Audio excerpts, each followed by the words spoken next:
So hey juniors, welcome back to another video. So आज की इस वीडियो में हम बात करेंगे प्रोडक्शन एंड इंडस्ट्रियल इंजीनियरिंग्स में आपका सिलेबस क्या रहने वाला है फर्स्ट ईयर से लेकर फोर्थ ईयर तक। ठीक है, तो इस वीडियो में मुझे पूरा का पूरा जो है सिलेबस और क्या क्या प्रोग्राम्स हैं, मतलब क्या क्या सब्जेक्ट्स आपको पढ़ने पूरे इस 4 साल के अंदर। ठीक है, अभी तो भाई साहब आप लोग फर्स्ट ईयर में आ चुके हैं। ठीक है, तो आप लोगों को समझ में नहीं आ रहा होगा, फर्स्ट ईयर से एक अलग रिलेटेड वीडियो बनाएंगे कि फर्स्ट ईयर में क्या क्या करना है। मगर K25 जो आ चुके हैं और K24 भी, तो प्रोडक्शन वाले पहले देख लो कि इसके अंदर मतलब आपको क्या क्या पढ़ने हैं सब्जेक्ट। ठीक है, तो जो बच्चे फर्स्ट ईयर में आ चुके होंगे तो उनका फर्स्ट सेमेस्टर जो स्टार्ट होगा, तो उनके लिए जो है भाई देखो, प्रोडक्शन वाले जो भी हैं तो उनके लिए जो सब्जेक्ट्स होने वाले देख लो, मैथमेटिक्स 1 होने वाला जो कि आपका 4 क्रेडिट का होने वाला है। ठीक है, और आपका फिर उसके बाद नेक्स्ट सब्जेक्ट है फिजिक्स, जो कि ये आपका वीक में 3 बार चलेगा। ठीक है, और ये भी है आपका 4 क्रेडिट का। ठीक है, एंड आपका बी है जो कि बायोलॉजिकल साइंस ऑफ इंजीनियरिंग है, ये इजी ही रहने वाला है, बहुत टफ नहीं रहने वाला। ठीक है,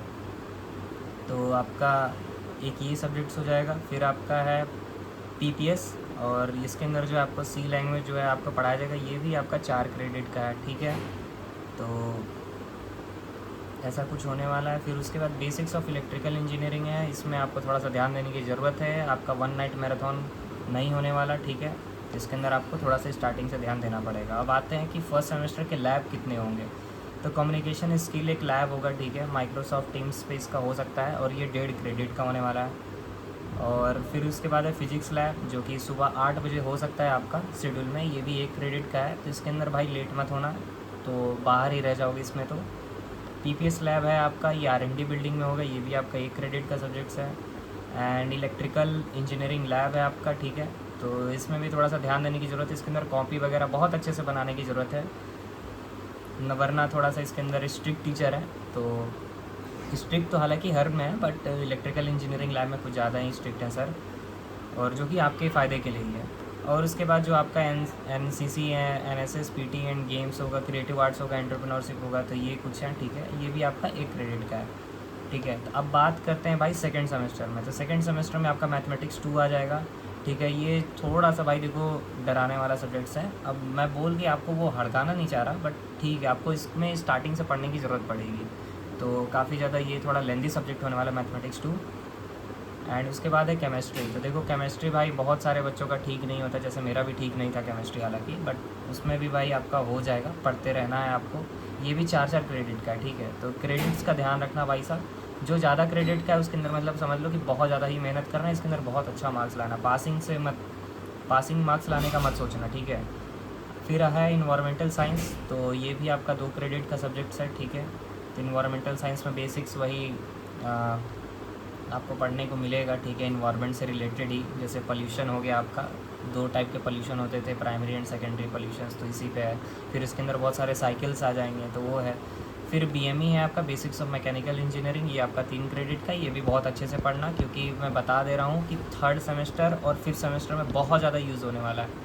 थर्ड में तो मान के चलो यूज़ बहुत ज़्यादा है इसका। ठीक है, और basics of electronics and communication engineering है, बीसी आएगा आपका। ठीक है, तो ये भी आपका थोड़ा सा इस सेमेस्टर में ये इस पर भी ज़्यादा ध्यान देने की ज़रूरत है। इस सेमेस्टर में सबसे ज़्यादा ध्यान इस पर और इस पर देने की है, मैथमेटिक्स 2 और basics of electronics and communication engineering. ठीक है, अब देखो इसमें सेकेंड सेमेस्टर में लैब कौन कौन सा होगा, तो केमिस्ट्री लैब होने वाला है तुम लोगों का। ठीक है, तो ये भी देखो आपका 1 क्रेडिट का है, तो ये भी आपका हो जाएगा। एक्सपेरिमेंट जो है 3 घंटे का लॉट रहता है, मगर 2 घंटे में आप करके जा सकते हो। फिर है इलेक्ट्रॉनिक्स एंड कम्युनिकेशन लैब, तो इसके अंदर हार्डवेयर एंड सॉफ्टवेयर वाला ऐसा कुछ सीन रहने वाला है। ठीक है, तो इसके अंदर 2 लैब है, एक आर&डी बिल्डिंग में होगा और एक आपका मेन बिल्डिंग में ही है। तो डे वाइज शिफ्ट होता रहेगा, रोल नंबर वाइज। और इंजीनियरिंग ग्राफिक्स है आपका। इंजीनियरिंग ग्राफिक्स भाई बहुत इंटरेस्टिंग सब्जेक्ट था मेरे लिए, तो मुझे तो बहुत इंटरेस्ट था इस सब्जेक्ट में। ठीक है, तो ये आपको बहुत ज़्यादा मज़ा आने वाला है। इसके अंदर आप बहुत सारे ड्राइंग्स बनाने वाले हो। ठीक है, मशीन एलिमेंट 2D 3D आप बनाने वाले हो। वर्कशॉप प्रैक्टिस है आपका। ठीक है, वर्कशॉप प्रैक्टिस अपना प्रोडक्शन डिपार्टमेंट में ही होगा, और ये भी बहुत अच्छा सब्जेक्ट है, मतलब बहुत लोगों को मज़ा भी आता था। ठीक है, और भाई अटेंडेंस जो है भाई मैंडेटरी रखना, मतलब 75 चाहिए तो 75 पूरे रखना। ठीक है, तो अटेंडेंस लैक नहीं होना चाहिए तुम्हारा, ये ध्यान रखना। फिर उसके बाद NSS and PT and games है। फिर अभी ये 2 साल तक आपका ये रहने वाला है। ठीक है, ये जो है 2 साल तक रहने वाला है। फिर अब बात करते हैं थर्ड सेमेस्टर, मतलब कि आप अब आ चुके हो सेकेंड ईयर में।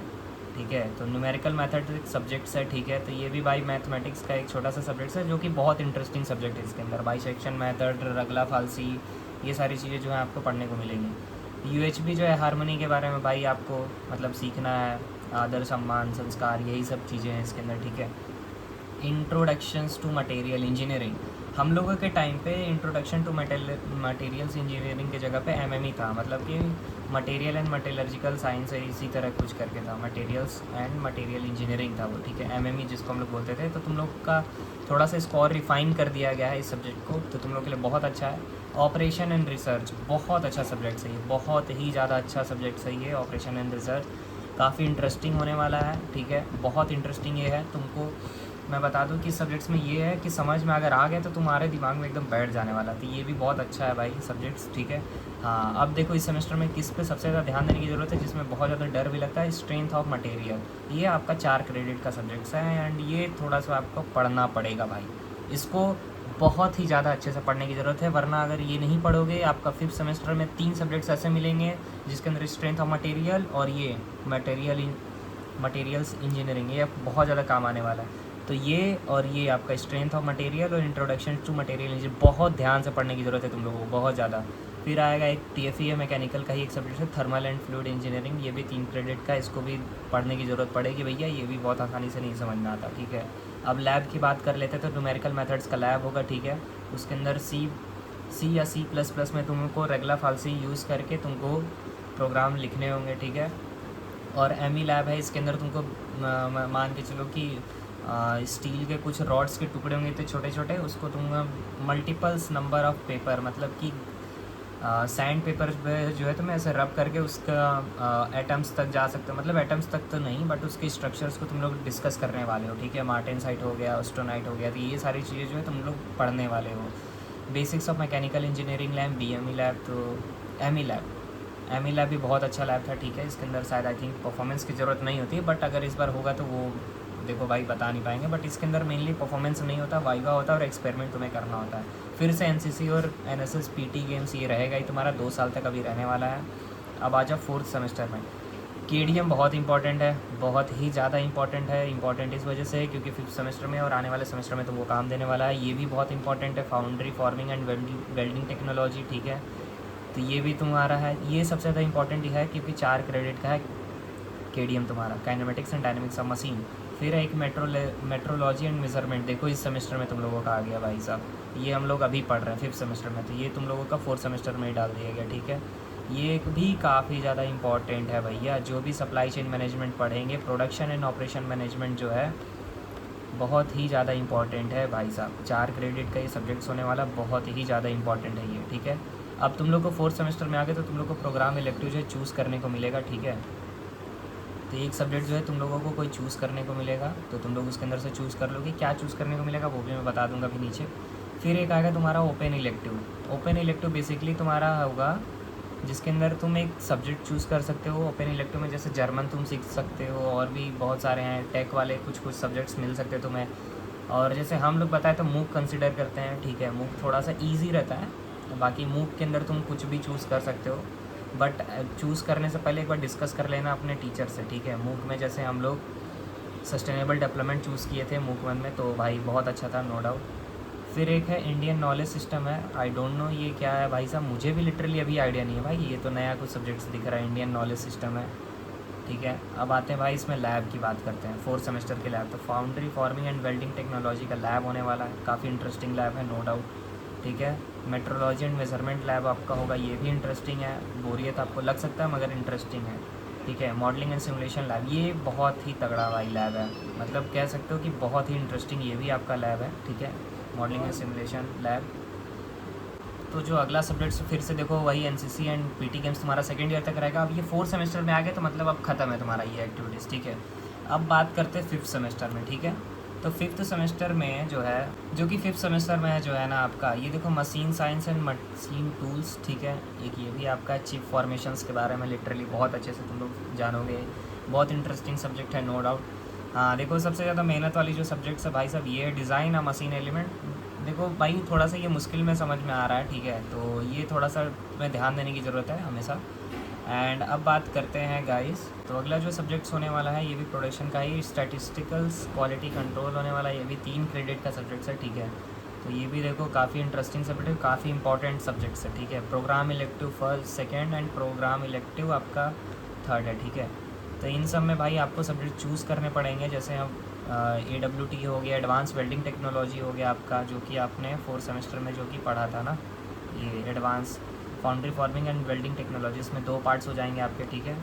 तो यहाँ पे प्रोग्राम इलेक्टिव सेकंड है, प्रोग्राम इलेक्टिव थर्ड में आपको चूज़ करना होगा। जैसे CMS है ये, कम्पिटिटिव मैन्युफैक्चरिंग स्ट्रेटजीज़, ठीक है। और RPT है एक, रैपिड प्रोटोटाइप टेक्निक्स, एंड आपका एक है एडवांस वेल्डिंग टेक्नोलॉजी। एक आपका चूज़ करने को मिलेगा MDP, मतलब कि मेटल डिफॉर्मेशंस प्रोसेस, ठीक है। फिर से आपका देखो ओपन इलेक्टिव और मूक आ जाएगा। तो हम लोगों ने इस बार फिर से मूक चूज़ किया है, तो मूक के अंदर एक पर्टिकुलर आप सब्जेक्ट्स ले सकते हो। अब देखो 5th सेमेस्टर में जो है आपका लैब कौन कौन सा होगा। एक कम्युनिकेशन स्किल 2 लैब होगा, जो कि 1.5 क्रेडिट का होने वाला है। फिर मशीन टूल्स लैब होने वाला है, जो कि अपना फिर से प्रोडक्शन डिपार्टमेंट में ही होने वाला है। And machines drawing and CAD lab, ये आपका सिमुलेशन लैब के अंदर ही होगा, उसी आपका एक मान के चलो उसी में सिमुलेशन लैब में ही होगा, उसी सिस्टम पे। और एक प्रोजेक्ट्स भी बना के देने हैं, ठीक है, जो कि 2 क्रेडिट का होने वाला था। इसको सीरियसली लेना आप लोग, ठीक है, हवे में मत लेना इस प्रोजेक्ट्स को, ठीक। अब बात करते हैं 6th सेमेस्टर में। तो मशीन टूल डिज़ाइन एक सब्जेक्ट आएगा, ठीक है, जो कि आपने अभी machine science and machine tools अभी पढ़ा ना अभी इसमें 5th सेमेस्टर में। ये देखो machine science and machine tool ऊपर वाले में, ठीक है। फिर से आप पढ़ोगे मशीन टूल डिज़ाइन, ठीक है। ये भी बहुत इंपॉर्टेंट सब्जेक्ट होने वाला है। वर्क सिस्टम एंड डिज़ाइन होने वाला है, जो कि ये भी 3 क्रेडिट का है। Supply chain management is very important for the production and industrial engineering, ठीक है। अगर आप प्रोडक्शन इंडस्ट्रियल इंजीनियरिंग कर रहे हो, आप उसके छात्र हो, तो भैया ये सप्लाई चेन मैनेजमेंट आपको बहुत अच्छे से आना ही चाहिए। फिर से आपको सब्जेक्ट इसके अंदर देखो चूज़ करने का ऑप्शन मिलेगा कि आपको जिसमें कंफर्टेबल आप वो पढ़ो, ठीक है। फिर से एक और है प्रोग्राम इलेक्टिव चूज़ करने के लिए 4th एंड 5th। अभी मैं दिखा दूँगा क्या क्या चूज़ करने के। फिर से ओपन इलेक्टिव और मूक थर्ड आ जाएगा। मूक में फिर से आप जो है स्वयं पोर्टल एक होता है, उसके थ्रू आप जो है मूक का रजिस्ट्रेशन कर सकते हो, ठीक है। उसके अंदर 1000 रुपये अभी हम लोगों के लग रहे हैं। अब देखो तुम लोग के टाइम पे क्या लगते हैं, ठीक है। मशीन टूल्स डिज़ाइन सेशनल का जो है एक लैब होने वाला है, ठीक है। And work system design lab एक होने वाला है, ठीक है। फिर से प्रोजेक्ट्स जो है तुम्हें सेकंड जो है सबमिट करने पड़ेंगे, जो कि 2 क्रेडिट का होने वाला है। अब बात करते हैं फाइनल ईयर की, कि आप जो है 7th सेमेस्टर में आ चुके हैं। तो computer integrated manufacturing cyber physical system एक सब्जेक्ट होने वाला है, ठीक है। ये भी देखो काफ़ी इंपॉर्टेंट है। Production economics and financial management, basically production industrial engineering का मतलब ही क्या है। देखो अगर एक सेंटेंस में बोलूँ तो भाई ये जो प्रोडक्शन इंडस्ट्रियल इंजीनियरिंग है, ये तुम्हारा मैकेनिकल प्लस फाइनेंस है, ठीक है। तो मैकेनिकल इंजीनियरिंग प्लस फाइनेंस है, कैसे मैनेज करना है मेनली हम लोग को उस पर फोकस करना है, ठीक है। देखो प्रोजेक्ट इंजीनियरिंग यहाँ पे आ गया, जबकि हम लोगों का 3rd सेमेस्टर में ही 4th सेमेस्टर में प्रोजेक्ट इंजीनियरिंग था। तो ये काफ़ी ज़्यादा इंपॉर्टेंट सब्जेक्ट है प्रोजेक्ट इंजीनियरिंग, इसको सीरियस लेना है भाई। तुम्हें प्रोजेक्ट्स को कैसे मैनेज करना है, कैसे हैंडल करना है, ठीक है। और इसके अंदर क्या क्या एट्रीब्यूट्स हैं, वो सारी चीज़ें तुमको हैं, डिले टाइम है, बहुत सारी चीज़ें हैं। तो प्रोजेक्ट इंजीनियरिंग काफ़ी इंपॉर्टेंट सब्जेक्ट होने वाला है तुम्हारे लिए। फिर से प्रोग्राम इलेक्टिव 6 होने वाला है, ठीक है। एंड ये भी 3 क्रेडिट का है। अब देखो ओपन इलेक्टिव मूक 4 आ गया। फिर से तुम एक जो है अदर सब्जेक्ट्स को लेके मूक में तुम पढ़ सकते हो, जो कि तुम्हारे प्रोडक्शन से और या फिर आने वाले टाइम में या फिर आने वाले फील्ड में तुमको काम करे, वो ऐसा सब्जेक्ट्स तुम्हें इसमें चूज़ करना, ठीक है। फिर है तुम्हारा HSS कॉन्स्टिट्यूशन ऑफ इंडिया, ठीक है, तुम ये भी सब्जेक्ट्स पढ़ने वाले हो, ओके। एंड फिर अब बात करें लैबोरेटरीज़ की, लैब की, तो मैन्युफैक्चरिंग ऑटोमेशंस लैब तुम्हारा इसमें होने वाला है, ठीक है। और इसके अंदर तुम्हारा 7th सेमेस्टर में भाई एक तुम्हारा 4 क्रेडिट है जुड़ेगा समर ट्रेनिंग का, तो तुम्हें इंटर्नशिप भैया करना ही पड़ेगा, ठीक है। तो इसका ये 4 क्रेडिट है। अब देखो है प्रोजेक्ट भी बनाने पड़ेंगे, जो कि 3 क्रेडिट का था। 4 3 7 क्रेडिट तो तुम्हें ऐसे ही मिल गया, एक इंटर्नशिप और एक प्रोजेक्ट करके, ठीक है। अब आप देखो 8th सेमेस्टर में भाई कुछ नहीं होता, फाइनल ईयर में तुम खुद ही से अपने में वो रहोगे, ठीक है। तो 6 क्रेडिट का इंडस्ट्री इंटर्नशिप है तुम्हारा, और कॉम्प्रिहेंसिव वाइवा होने वाला है तुम्हारा, तो वो 2 क्रेडिट का वो होने वाला है।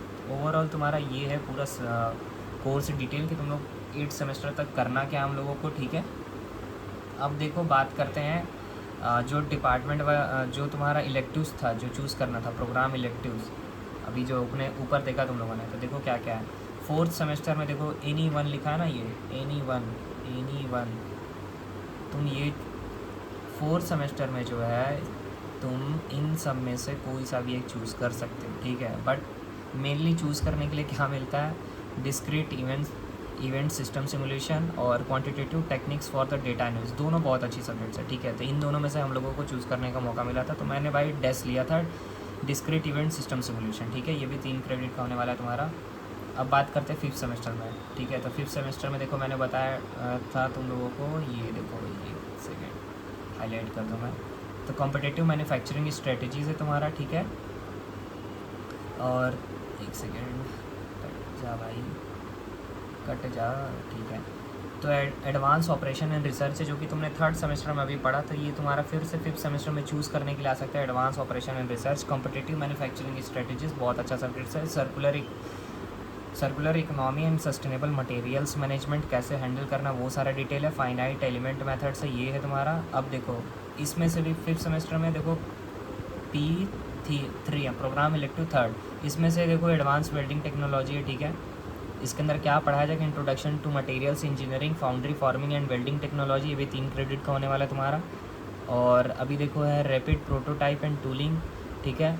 ये नया एकदम बिल्कुल सब्जेक्ट्स होने वाला है तुम्हारे लिए, काफ़ी इंटरेस्टिंग है सब्जेक्ट, काफ़ी इंटरेस्टिंग है। तुम अगर इंडस्ट्री में अगर तुमको कुछ भी बना के देना है, तो पहले उसका प्रोटोटाइप तुम डिज़ाइन करोगे ना, ऐसे तो है नहीं तुम डायरेक्ट प्रोडक्ट लॉन्च करने वाले, उसका प्रोटोटाइप तो तुम पहले बनाओगे ना, तो वो तुमको पूरा स्ट्रेटजी इस सब्जेक्ट में मिलने वाला है, ठीक है। और एक सब्जेक्ट है material deformations process, strength of material, जैसे मैं बताया ना, स्ट्रेंथ ऑफ मटेरियल तुमने कब पढ़ा था, 3rd सेमेस्टर में। फाउंड्री फॉर्मिंग एंड वेल्डिंग में 3rd सेमेस्टर में, 4th सेमेस्टर में। तो 3rd 4th से रिलेटेड भाई सब इसमें आ रहा है ना, तो वही मैं बताया तुम लोगों से कि भाई पुराना जो भी तुम्हारा चल रहा होगा बहुत अच्छे से पढ़ना, ठीक है। एंड अब बात करते हैं 6th सेमेस्टर में जब जाओगे, तो उसमें भी वही है, चूज़ करना होगा तुम्हारा सब्जेक्ट्स, ठीक है। तो इसमें से देखो एनी वन कोई लिखा है, तो 4 ऑप्शन है तुम्हारे पास, इन चारों सब्जेक्ट्स में से कोई एक जो है तुम चूज़ कर सकते हो, ठीक है, अपने इंटरेस्ट एरिया के अकॉर्डिंग, एंड तुम इसमें से चूज़ कर सकते हो, ठीक है। उसी तरह इसमें भी ये देख लो एनी वन 5th, मतलब कि प्रोग्राम इलेक्टिव 5th, इसमें से भी प्रोडक्ट डिज़ाइन एंड मैन्युफैक्चरिंग तुम्हारा है, इंजीनियरिंग ऑप्टिमाइजेशंस है, ये काफ़ी ज़्यादा इंपॉर्टेंट सब्जेक्ट है, बहुत मेन सब्जेक्ट है, मतलब कह सकते हो एक तरीके से। लीन मैन्युफैक्चरिंग है, 6 सिग्मा, देखो बहुत अच्छा सब्जेक्ट है ये भी। मटेरियल हैंडलिंग, मतलब बहुत इंपॉर्टेंट भाई साहब सब्जेक्ट्स हैं, जो कि पूरा तुमको एक इंडस्ट्रियल इंजीनियर बना के छोड़ेगा भाई साहब। तुम्हें आइडिया होना चाहिए ना, तुम पढ़ रहे हो तो क्या करना है। अब देखो इसके अंदर है, तो भाई ये तुम कुछ पढ़ सकते हो, जैसे 7th सेमेस्टर में नॉन कन्वेंशनल मशीनिंग प्रोसेस है, एडवांस मैन्युफैक्चरिंग प्रोसेस है, एक्सपेरिमेंटल मेथड्स एंड मेजरमेंट है, एआई एंड डेटा एनालिटिक्स है। तो देख लो एआई और डेटा एनालिटिक्स के बारे में तुम लोग पढ़ोगे, ये भी 3 क्रेडिट का सब्जेक्ट्स, ठीक है। अब ये देखो ओपन इलेक्टिव है तुम्हारे, ओपन इलेक्टिव चूज़ करने के लिए आ रहा था ना, जिसमें मूक भी था और ओपन इलेक्टिव भी लिखा था, तो क्या क्या चूज़ कर सकते हो भाई। 4th सेमेस्टर में जैसे आ रहा था, तो engineering economic costing and accounting है, इंजीनियरिंग मटेरियल्स है, ठीक है। फिर 5th सेमेस्टर में है तुम्हारा प्रोजेक्ट मैनेजमेंट, ठीक है। वर्क स्टडी एंड एग्रोनॉमी है तुम्हारा। फिर 6th सेमेस्टर में चूज़ कर सकते हो ऑपरेशन रिसर्च विथ पाइथन, तुम पाइथन के साथ अगर ऑपरेशन रिसर्च को भाई करना चाहोगे, तो ये है तुम्हारा। एडिटिव मैन्युफैक्चरिंग बहुत इंपॉर्टेंट है भाई, एडिटिव मैन्युफैक्चरिंग है, ये तो तुम लोगों को एक्स्ट्रा में लेके पढ़ने की ज़रूरत है, मुझे तो लगता है लाइब्रेरी से बुक लेके इसके अंदर पढ़ सकते हो, या फिर इसका कोर्स भी ले सकते हो, ठीक है। 7th सेमेस्टर में भाई ऑटोमेटेड मैन्युफैक्चरिंग सिस्टम बहुत इंपॉर्टेंट है ये भी, ठीक है। एंड प्रोडक्शन मैनेजमेंट है। तो ये देखो तुम्हारा पूरा का पूरा जो है मैंने कोर्स जो है बता दिया कि क्या पढ़ना है, ठीक है।